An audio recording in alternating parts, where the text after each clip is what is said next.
Okay, I have some other random thoughts. I watched the game tonight, just like the last half, and is it just me, or was Charles Barkley intoxicated the entire evening? I don't know. I didn't watch the beginning, so did he get more intoxicated and make less sense as the night went on? I mean, I know it's late games, but he's pretty sloshed right now, at least in my opinion. I don't know.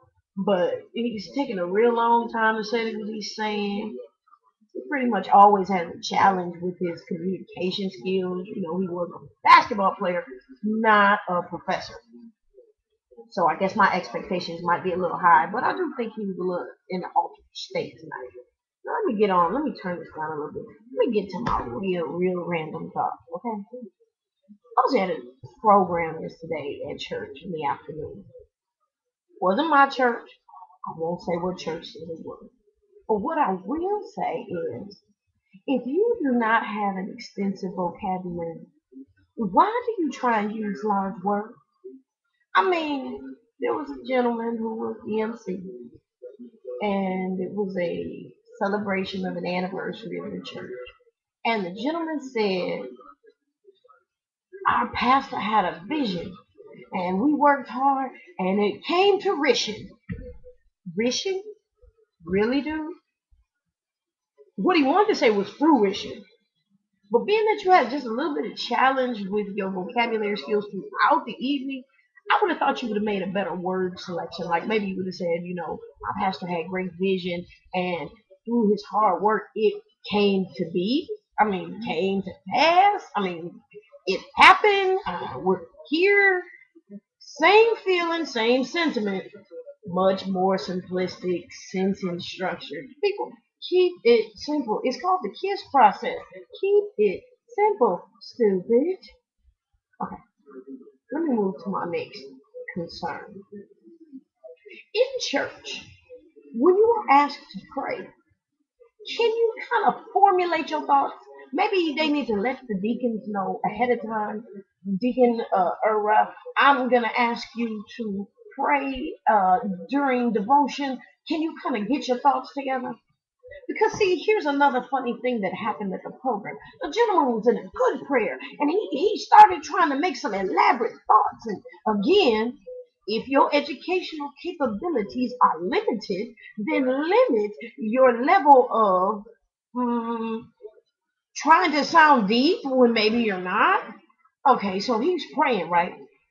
And he says, Lord, and we thank you for this anniversary today, Jesus. I got to close my eyes. I know, right? I'm not really praying, but you got to get the full feeling of what made me dang near slide under the pew while he was praying. Lord, we thank you tonight for this anniversary, God. And God, we just want to let you know that we've grown so much, Lord. Yes, and from growth comes maturity, and with maturity comes, and he thought. See, because that was a complex thought. You know, you starting with one stage, you took it to another stage, you got to that third stage, and you fell off the front of it. It was a pause. I don't mean like a minute or a second pause. It was like 2 minutes. So everybody sat there for a moment, and then y'all know what happened. The boy, the motherboard, mother sister all of them said, "Help him, Lord Jesus, help him." And he said, "It brought about growth." Really, dude? At some point, I think I kind of lost your point in the prayer because now I'm laughing for the rest of the prayer. Lord, forgive me, but I laughed for the rest of the prayer. I couldn't keep it together. I'm sure somebody behind me thought I was crying because my shoulders, looked like I was doing the bank head bounce. Okay, here's another one. I'm sure y'all went to go see Tyler Perry's movie. If you didn't go see Medea's Big Happy Family, it's great. Don't go there expecting it to be like the play. It's a movie. Get over it. Just go have fun. Quit being so deep. People kill me. Okay, I gotta go to this. People kill me going to comedies talking about it just was pointless. Really? Do you go to a comedy show and say that the comedian didn't come up with any complex thoughts about the politics of the world and the peace that needs to be developed in the Middle East. No, you go to a comedy show to laugh. Well, the same is true for a movie that's a comedy. You're not going there to cry or be emotionally moved. You're going there to laugh, which means they will do a series of different things to cause you to what? Say it with me. Laugh. Okay, pastors, when you're preaching, don't sound like people from movies. Okay, you know the little girl that said, bang, bang, I can't do it. My daughter is awesome at it. I can't do it. But he sounded just like he said, what is that? Am I getting moved by Jesus? Really, dude? I mean, how is that moving? How is that helping me better my walk with God? Because you can make all these sounds. If you can sing, that's great. You know, some pastors do sing, and some singers do pastor. Say that. But I don't need you to sing me your sermon at the end. I know they call that the gravy, but sometimes you can just end your point by just making good points and just taking me home with a good story. You know what I'm saying? I mean, just being strong, just having the word, just bow, busting me in the head, and I'm just falling out. You know, like I'm knocked out in a Hearns fight. You know, and Leroy Spinks fight, something. But instead, you wanna sing, and quite frankly, sometimes pastors' singing abilities aren't what they believe them to be. Pastor was singing along with the music. He said, what is that? I'm not moved by that. I need you to just preach. You know what I mean? Focus on your calling. Stay in your lane. Jesus is like a bowling alley. He don't want you bowling on lane 2 and you throwing your ball over on lane 5. If you are preaching, you in lane 1. Don't jump all over the lane 2, 3, and 4 trying to sing, praise, dance. I mean, I'm waiting for the pastor that in the middle of his sermon, he's just going to start doing pirouettes. Oh, Jesus, you make me want to dance. Y'all act like that's far-fetched. But it ain't no different than a preacher that get up there and try and crack jokes. It ain't no different than a preacher. Some of these preachers say rap songs in their preaching.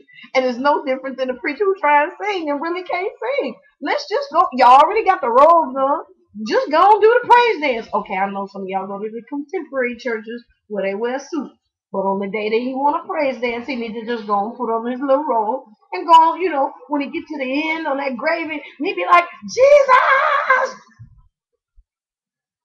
Just pull it in, you know what I'm saying? I would stand up and clap. That would be awesome. That would just be awesome. It's just random thoughts that I have, you know what I'm saying? And I said, I'm going to start sharing my thoughts with the world. I said, I got something to say. One hit, here you go. I think I'm done with the random thoughts that I have for today. But you know, if y'all get a chance, look back at Inside the NBA and tell me if Charles Barkley is intoxicated. Because I really, really think he had just a little bit. They got them black cups. I can't tell what's in there. It could be anything. It might be tea, coffee, brandy, Hennessy. I don't know. Something in there. And he's drinking it. Okay, Kobe just came on the screen. I knew I had another random thought. Kobe, when you retire, go into acting. Because, boy, I tell you, you put on an Academy Award act. Every time you think you're supposed to get a foul called on you. Oh, but today the referees were up on your game, dude. They were up on you. Huh. Okay, it's the end of my random thoughts. I'm a Mavericks fan, bandwagon fan. I don't care. I'm not on the payroll. You don't have to tell me I have to be their fan through the whole season. I'm a postseason fan. Hello. I jump on the bandwagon at the end when it's exciting, and that's all right. And you can't say anything to me about it.